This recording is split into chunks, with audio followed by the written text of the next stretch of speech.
ini karena dia punya keinginan berjalan menurut persepsinya, sementara dia kunci. Dia tidak pernah mau buka open ini pintu untuk menyambut. Ayo, untuk mendengarkan, memberikan hearing, dia expose, ada dia buat tim khusus untuk meyakinkan bahwa desain ini nanti memang betul secara kajian, secara perencanaan, secara desain, ini memang nggak coba-coba gitu loh Bang.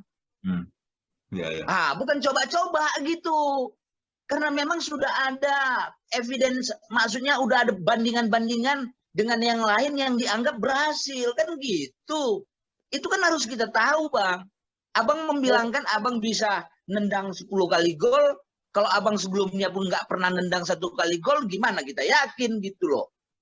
Abang bilang abang bisa nendang 10 kali gol karena abang pun udah bilang dulu. Pernah dulu abang juga punya pengalaman 7 kali di situ mencetak gol. Di sini 5 kali, di sana 3 kali. Ini saya akan cetak 10 kali. Kita enak dengarnya, kita yakin.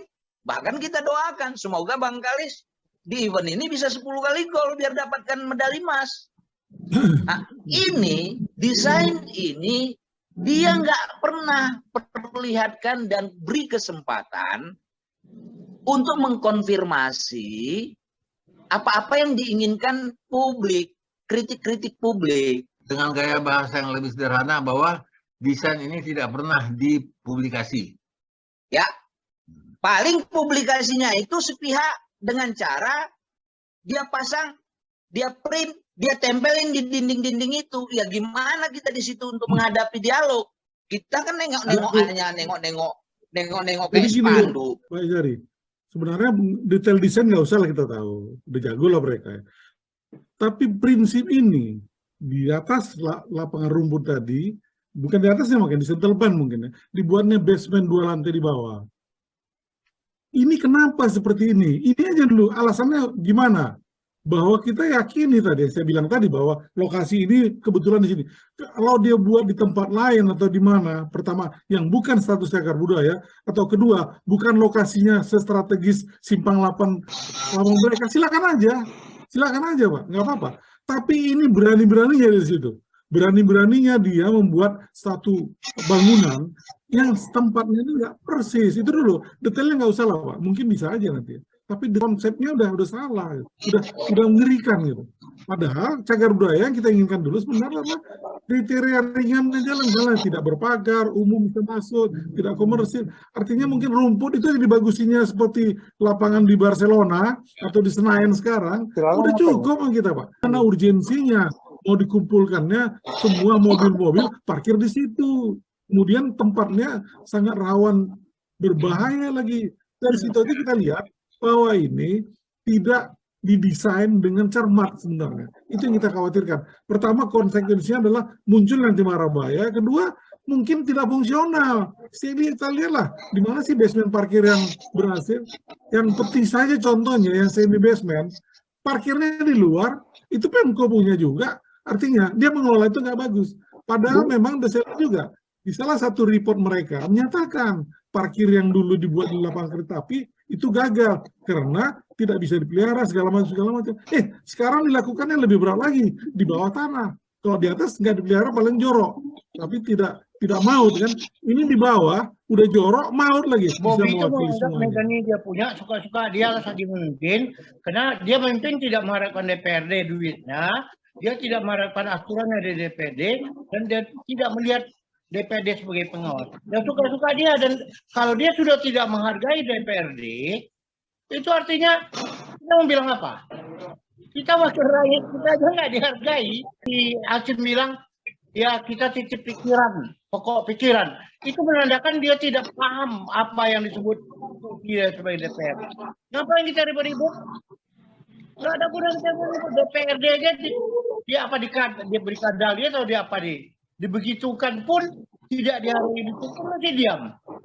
Nggak ada anggota DPRD yang ribut, atau mungkin setelah itu kan ada perdamaian. Kita nggak tahu perdamaian, nggak tahu titipannya berapa yang kembali, kita kan nggak tahu. Aku pikir udahlah, kita pikirkan bicarakan yang lain lah. Kalau kita bicara lapang merdeka, kita nggak ada guna.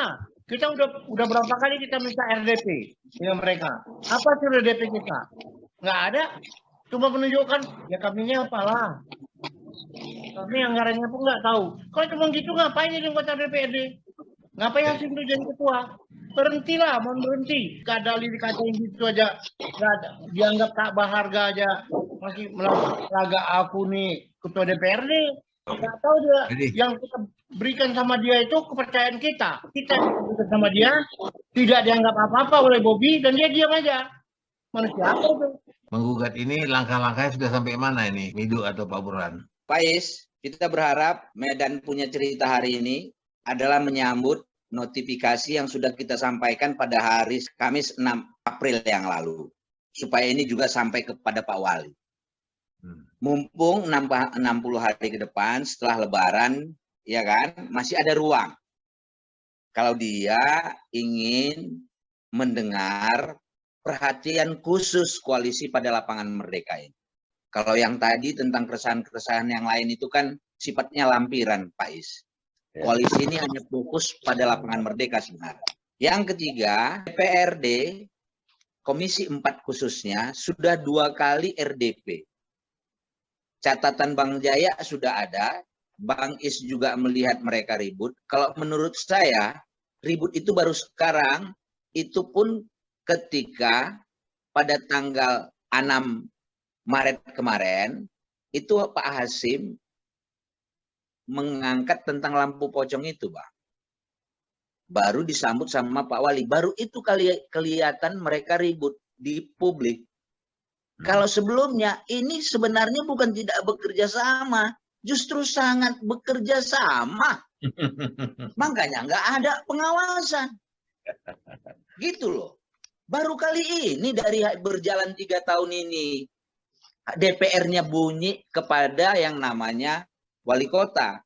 Jadi justru saya lihat kedekatan antara wali kota dengan atau Pemko dengan DPR inilah yang paling dekat. Maka dari 2 kali pertemuan itu, Bang, satu anggota fraksi dari Gerindra, namanya Pak Dedi Asriadi, nyampaikan gulirkan pansus. Nggak ada sambutan, Bang. Fraksi PKS kita sudah diskusi. Nggak ada sambutan. Padahal kalau mereka memang memperhatikan dan betul-betul juga seperti yang mereka lihat, kok aneh ya, lapangan Merdeka ini dibuat. Kita pun nggak tahu nih kayak mana desainnya. Nggak ada ekspos oleh wali kota di DPR itu tentang seperti apa revitalisasi ini mereka mau buat. Tapi kok bisa jalan terus? Dan mereka kok nggak berani pansus? Berarti mereka hubungannya sangat dekat. Itu poin aku sama DPR ini gitu loh. Ya. Maka koalisi sekarang karena tidak adanya respon dari lembaga-lembaga yang harusnya berfungsi, termasuk ombudsman yang harus bisa memanggil. Maka kita terpaksa dengan berat hati pengadilan untuk membuktikan di pengadilan bahwa apa yang kita sampaikan dengan apa yang dimaksudkan oleh Pemko Medan dalam hal ini wali kota, ada wasit yang menangani. Maka harapan kita adalah melalui channel kita hari ini, semoga ini disampaikan seluas-luasnya lah, supaya Pak Safwan, yang teman-teman Bang Wara yang lain tadi juga, kemudian kelompok-kelompok yang lebih luas. Jangan sampai kayak Medan Club, ribut seminggu, 2 minggu, habis itu senyap, nggak ada lagi. Yang lain juga begitu, ribut, senyap lagi. Ini Bang, kalau Bang Jaya bilang, kita udahlah nggak usah cakap. Oh tetap, kalau untuk lapangan Merdeka Bang, kita masih pasang badan. Minimal berapa yang tuju itu, pasang badan sampai harus kepada pengadilan. Aku khawatirnya macam kerupuk. Kan kalian kan pengen mau jumpa sama Pak Wali. Nanti ada pengen.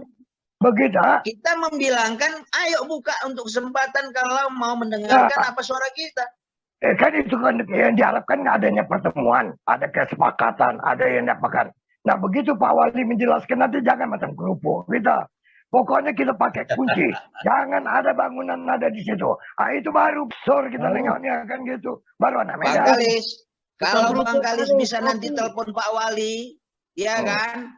kita akan menyakapkan seperti apa ya penegasan-penegasan yang sudah kita bilang di media massa. Nggak bisa balik lagi. Ya, karena gini, aku sampai hari ini masih belum membaca 7 tuntutan yang diajukan oleh koalisi masyarakat kan gitu. Oh iya, kita luruskan, bukan 7 tuntutan. Tim 7 itu 7 orang mewakili Medan. Medan gitu. menggugat.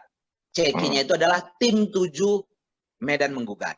Jadi 7 begitu. orang yang menggugat itu, bukan 7 tuntutan. Tuntutannya sudah ada poin-poinnya di Ketua Tim Hukum kita Bang Redyanto Sidi dengan timnya dari LBH Humaniora. Kalau nanti ya tuan rumah sekarang Bang Is dengan Bang Kalis, apa-apa itu tuntutan kita, oke. Kita dengan senang hati ada pembicaraan kayak gini bersama dengan kuasa hukum kita Bang Kalis. Karena itu sudah tertulis dia. Nggak mungkin kita lari lagi. Artinya kalau Pak Wali buka pintu, melalui koridor itu, melalui tuntutan itu kita akan bicarakan. Poinnya sudah tertulis. Kalau kita misalkan, itu kan sudah dipublish Bang. Udah sampai juga saya kasih kemana-mana tuh. Artinya publik kan tahu mana ini kita yang baling. Kalau ada di depan nanti hal-hal yang terjadi yang tidak sesuai dengan yang kita tuntut. Gitu loh. Kalaupun ada semacam jalan tengah, kita akan ungkapkan itu. Kenapa itu terjadi jalan tengah itu, kan gitu. Jadi aku mau ngambil closingnya begini aja barangkali. Terima kasih untuk Burhan ataupun Jaya Sapuan dengan Miduk ya, yang telah membuka pikiran kita ya tentang masalah lapangan merdeka ini. Satu aja yang barangkali kata kunci, jangan jadi kerupuk kita, ya kan? Ya kalau mau jadi kerupuk yang garing, agak payah orang gigitnya kan gitu ya. Jangan nanti sudah konsistensi kita berubah. Setelah bertemu dengan orang yang kita harapkan untuk bisa kita berjuang, ya jadi berubah dia kan begitu. Ayo kita tetap dengan pemikiran yang pertama, dengan awal, untuk tetap menjaga lapangan merdeka itu menjadi lapangan yang merupakan cagar budaya. Ya, saya minta sama Bobby, itu kan ada Dewan Kota, coba manfaatkan Dewan Kota. Apakah Pak, Dewan Kota sudah ada itu Pak? Sejak zaman Pak Anu sudah nggak ada dia? Nggak ada. Nggak ada lagi ya.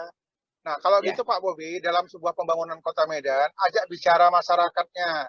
Cari tokoh-tokoh yang berkompeten, yang bisa ya macam Bang Jaya Arjuna, Ayah Khalis, dan teman-teman yang lain. Diundang, ajak bicara. Jadi kalau kita, ya orang-orang yang sudah dituakan di kota Medan ini, ulun nuwun permisi, kita juga ya nggak ada masalah. Kita juga oke. Tetapi ada manfaatnya untuk masyarakat ke depan, bukan untuk kalangan bisnis. Nah, itu ingat lagi, jangan membuat pembangunan kota Medan untuk masalah bisnis, bukan untuk kepentingan masyarakat banyak. Lapangan Merdeka masih dibutuhkan untuk sarana olahraga masyarakat kota Medan. Lapangan Merdeka masih dibutuhkan untuk kegiatan upacara-upacara besar. Lapangan Merdeka masih dibutuhkan untuk sholat Idul Fitri, Idul Adha di lapangan. Demikian, terima kasih. Kami dari koalisi, ada Pak Burhan juga ya, ada Bang Jaya di sana, menyampaikan tetap kami terbuka loh, bukan menganggap Pak Wali musuh. Itu artinya tadi Bang Kalis, jangan salah. Kita siap aja untuk berdialog, kita siap kalaupun ingin dipanggil mendengar, ya kan? Bukan maksudnya, ini kan sikap kita bukan mau bermusuhan. Silaturahim tetap kan Bang, tetap harus kita jalin, ya kan? Tetapi poin tentang apa-apa yang kita sampaikan bahwa wali kota telah merusak, itu kan ada tertulisnya. Sehingga publik bisa mengikuti bukan secara lisan saja, tetapi ada rekam jejak digitalnya, gitu loh. Karena itu, melalui Medan Punya Cerita siang ini, kita berharap ya kalau 60 hari ke depan kita masuk ke pengadilan, justru melalui secara terbuka ini kita sampaikan, ayo sama-sama koalisi pun dikontrol, dijaga, dilihat sikap-sikapnya, supaya kekhawatiran-kekhawatiran yang seperti ada di benak Bang Kalis, itu kan bisa saja juga terjadi pada banyak orang lain. Itu tidak terjadi. Itu harapan kita. Semoga kita juga melakukan ini dengan kehati-hatian, dengan sikap bahwa kita ingin ini kita lakukan untuk publik, bukan pada kelompok tertentu. Saya kira itu, Pak. Kita harus tahu juga bahwa 7 orang ini bukan 7 orang sebenarnya. Di belakangnya ada juta lagi orang yang mengharapkan gugatan dari koalisi ini itu akan tembus dan Pak Wali mau mendengarkan. Dengan kata lain, Pak Wali harus mengakui bahwa Medan bukan dia punya. Medan adalah kita punya semua. Baik, Pak Burhan Batubara, terima kasih sudah diberi komentar-komentar. Dan juga Midu yang memberi informasi. Pak Sahwan melihat tadi bagaimana dampaknya kalau ini jadinya membuat lalu lintas jadi semrawut. Dan Jaya yang melihat bagaimana titip menitip dengan DPR, mudah-mudahan semua bisa tuntas. Ya kita menggelitik saja nih Bang Halis, ya bahwa dengan ini diharapkan semuanya bisa berjalan baik. Dan ini untuk Oke. Jadi kita bungkus sampai di sini ya. Ya, thank you. Ya, terima kasih. Wassalamualaikum warahmatullahi wabarakatuh. Waalaikumsalam warahmatullahi wabarakatuh. Tinggi pangkatmu bagai di